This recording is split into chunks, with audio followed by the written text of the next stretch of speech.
All right, let's get cooking. Welcome to the latest edition of Chin Check Sports Radio. I'm your host, JD. I want to thank you all for taking the time out to join us. And as always, we welcome any suggestions, feedback, comments, and criticisms, which improves the quality of our program, which ultimately improves your listening experience. Before we get started, I want to tell all of you thank you for your tremendous support. People are slowly but surely finding out about who we are and what we do. They enjoy and respect the passion with which we speak. But as we always say here at Chin Check Sports Radio, we do this because we love it, as we are simply sharing our passion with you all as we continue to build our listening army to take over the world. We know that we are your go-to on YouTube for Dallas Cowboys coverage throughout the NFL season, as well as any and all Dallas Cowboys coverage throughout the year. And the 2025 Dallas Cowboys Week 11 thrilling victory over the defending Super Bowl champions and NFC East rivals, the Philadelphia Eagles, by a score of 24-21. Let's jump right into our numbers here. Quarterback Dak Prescott, 23 of 36 attempts, 2 touchdowns, 1 interception for 354 yards, a quarterback rating of 103. Javonte Williams, 20 carries for 87 yards. George Pickens, 9 catches for 146 yards and 1 touchdown.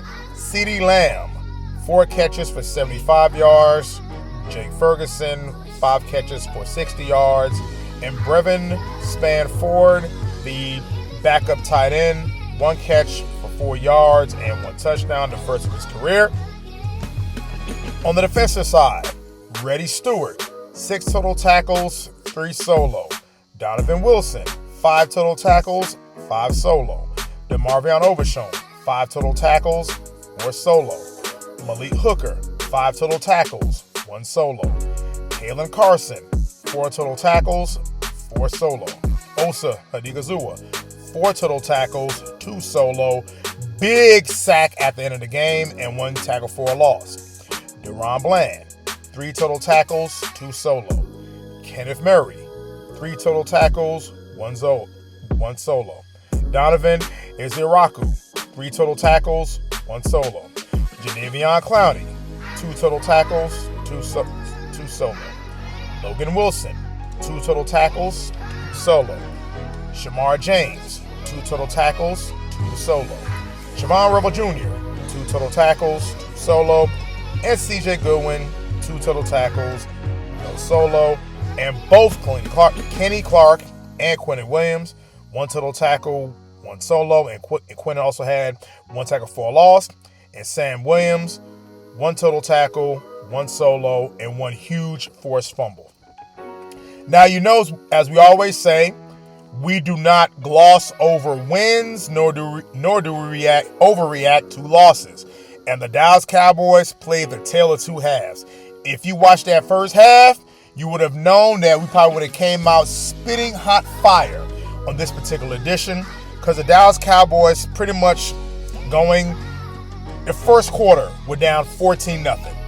And it was bad. Cowboys just looked listless on offense. They went for it on the 4th down. They blew that opportunity. The Eagles, they definitely get the ball on a shortened field. Boom, boom, boom, boom, boom, right down the field. So again, 14-0 in the first quarter, and even that 7 that he scored in the second quarter was pretty much right at the beginning. So the Dallas Cowboys were down 21-0, basically with 10 minutes to go in the second quarter. So that's how out of reach this game was. We even stated on last week's broadcast, or the previous broadcast, discussing the Monday night game. The defense was much improved, but again, it was against the listless and hapless Las Vegas Raiders, and we wanted to see what they would do against the Philadelphia Eagles.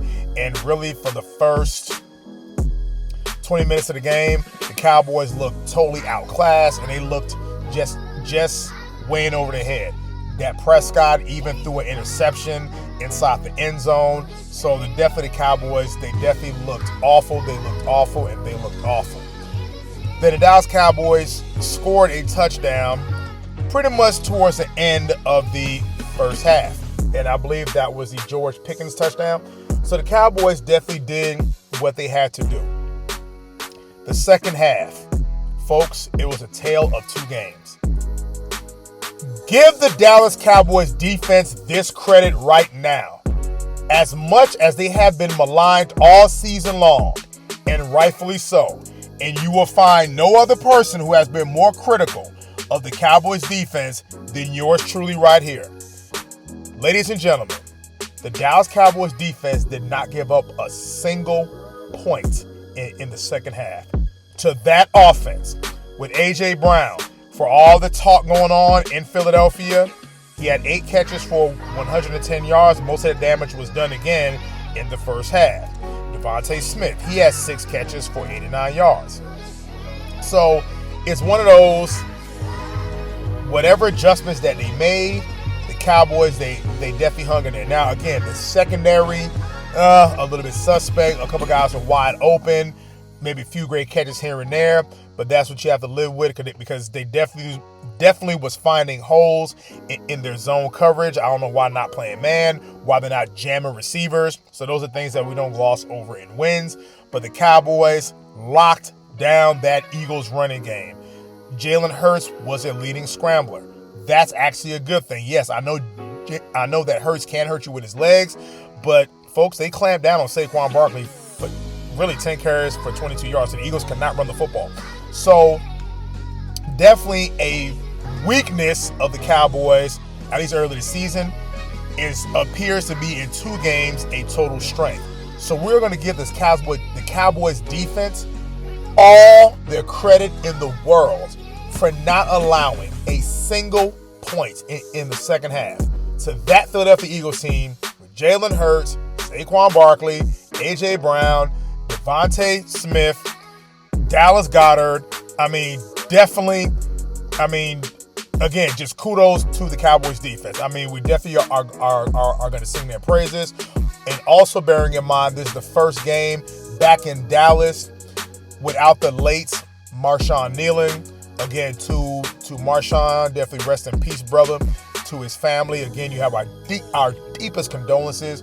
And we know the team is still playing with heavy hearts because, again, they're playing on the road in Las Vegas. And this was their first game, again, in Dallas after the tragedy. So kind of no telling what the team was going through. But the Cowboys, a truly tremendous performance. Ladies and gentlemen, George Pickens. If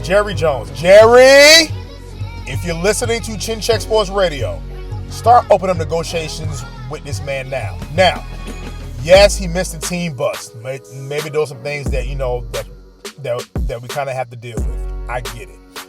But this kid, he's the truth and then some. Is really nothing to say. And in fact, he's been the Cowboys' best receiver this year. Because CeeDee Lamb, brother, you've been dropping passes this year. We had sympathy for you when you got hurt in the Bears game. But this is the second time this season against the Philadelphia Eagles you are dropping passes. Balls in your hand. In the fourth quarter, as the Cowboys are driving, and quite frankly, they should have put that game away then. I believe it was a third down play, and the ball was right in between the 8 and the 8. And what you were on the sideline throwing a temper tantrum, and that was not the first pass that you had dropped on this particular day. So CeeDee Lamb, we had the same conversation at the end. Well, after the first game, which you dropped critical passes again, right in your hands, including one that could have won the game or one that could have extended drives, I should say. Drops that killed drives, and you pulled the same thing against the Philadelphia Eagles today, and you're patting on the sideline as if you were done wrong and the ball hit you in the 8 and the 8 and it fell right through your hand. CD, brother, we are paying you top dollar. I need you to perform as if you are being paid top dollar. We definitely want to give kudos to Sam Williams. We have been critical of Sam Williams, but he had a huge punch out on a Saquon Barkley short pass. He tried to accelerate up the field, and Sam Williams, with his acceleration, punched the ball out behind him. We wish the Cowboys would have done something with that particular possession, but they didn't. And when the Eagles, when the Cowboys punted back to the Eagles, and folks, there was something to say about hustle and work ethic. Either you have it or you don't. We're going to say this again. There is something about hustle and work ethic. Either you have it or you don't. Elijah Clark, the rookie, gets blasted as the gunner on the punt return. Gets blasted, he gets back up. The Philadelphia Eagle player is blocking him. He then runs down the field and causes the forced fumble that the Cowboys recovered inside the 10-yard line, who, again, the Cowboys should have punched that one in. Now, again, this is why we don't gloss over wins. Cowboys that get the ball back inside the 10-yard, well, I can say we're really at the 10-yard line. They call a nice run play that I believe they're running decent on the Eagles' defense. They get 9 yards, and now the Cowboys decide to get cute. They want to run a bootleg with Dak that was stopped. The CeeDee Lamb drop and a piss-poor fourth down play that we're not sure if Jay Ferguson called the ball, but either way, if he did catch it, he would have been deemed short. So it's one of those, what play calls were they calling when it mattered most? But again, the defense did what they were supposed to do. Again, you had Osa with the huge sack on third down that forced the Eagles to punt. And of course, Dak just drove the team down the field. So the Cowboys, hey man, you guys did an excellent job. There was a Jake Ferguson fumble that luckily that went out of bounds. Again, Dak had a poor interception. A few times he threw some balls that went through Eagles players' hands. But again, those are, but that's football. Now, the Philadelphia Eagles and their fans. We have no issue with the team, but it's something with their fans, who are some of the most classist people in America. I don't know the education system in Philadelphia, but there was a viral video that was circulating online that showed at a school that being that this is Cowboys week and they weren't necessarily teaching arithmetic and reading and writing or maybe science, technology, or engineering. They had showed kids with some kind of punching bag type thing or something similar to a punching bag with Cowboys players' faces on it. And clearly, and we're glad that the Eagles lost this game, and not so much for the players, but for the city of Philadelphia, while they drown themselves in awful, nasty cheesesteaks. And I'm sure that Philadelphia Sports Talk Radio is going to be on fire tomorrow. Even some of the female Eagles fans who tend to just pee out in public as if they're guys. In addition to those kids who were hitting the punching bag with the Dallas Cowboys faces on them, I'm pretty sure that they were wiping their noses and kind of rubbing their eyes as the game unfolded, and the Cowboys, of all the teams to come back and score 24 and answer points, for it to be the Dallas Cowboys. So definitely, you little test tube babies, definitely hope that you have nightmares tonight. I know you're saying, damn, Chin Check, can you win with some class? You don't understand how it is with these people. They are extremely classless. If anything, Cowboys fans tend to ignore them. It's Eagles fans that tend to find us. So definitely, guys, got exactly what you damn deserve. And again, kudos to the Dallas Cowboys, the largest comeback in history. And I believe that was tied with the 1999 Dallas Cowboys in their season opener, down 35-14 against the former Washington Redskins in Washington. And Cowboys made a miraculous comeback. The final touchdown was the Rocket Ismail on a beautiful ball that was thrown by Troy Aikman. So again, this game being down 21-0, the Dallas Cowboys made their largest comeback in franchise history. Again, that was against the Washington Redskins, and that was on the road. This one was at home to defending Super Bowl champions, the Philadelphia Eagles. Also in Philadelphia, if there were issues before with A.J. Brown and Jalen Hurts and this issue and that issue, I'm pretty sure there's going to be some issues in Philadelphia. But definitely, again, a great win for the Cowboys, and it doesn't get any better, because guess who's coming to town for Thanksgiving? Patrick Mahomes and the Kansas City Chiefs. So the Cowboys, again, they're right at 500, 5-5-1. If they want to keep their playoff hopes alive, they're playing a Kansas City Chiefs team that is really trying to get themselves up off the mat, really trying to dust themselves off. And again, they really should have lost today against the Colts. And maybe if they would have lost to the Colts today, maybe the game would be seen different. But this is a game that now America's going to be watching, because, again, it's the Chiefs, it's the Cowboys, it's Patrick Mahomes. It's America's team. And again, and now you have two teams trying to salvage what's left of the season to maybe clinch a playoff spot. And the Cowboys with a thrilling come-from-behind victory.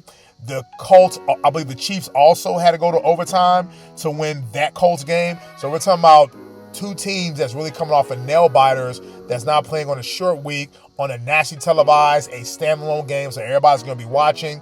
We ourselves are going to be in travel to our home state of New Jersey, Newark, here we come. And to all of you, please have a blessed Thanksgiving. Be safe in your travels. Be safe if you're driving. Please try not to drink and drive. Be with your family. Let's give thanks for the little bit that we have. I know it's human nature to always want more, but definitely it's okay to be grateful for the little bit that we have, whether it's ourselves, our family, or just to have a good life and some decent health. So definitely a blessed and a happy Thanksgiving to you all. We definitely will be broadcasting once we get back in town and we kind of get our bearings about ourselves. So until the next time, it's Chin Check Sports Radio. Signing out.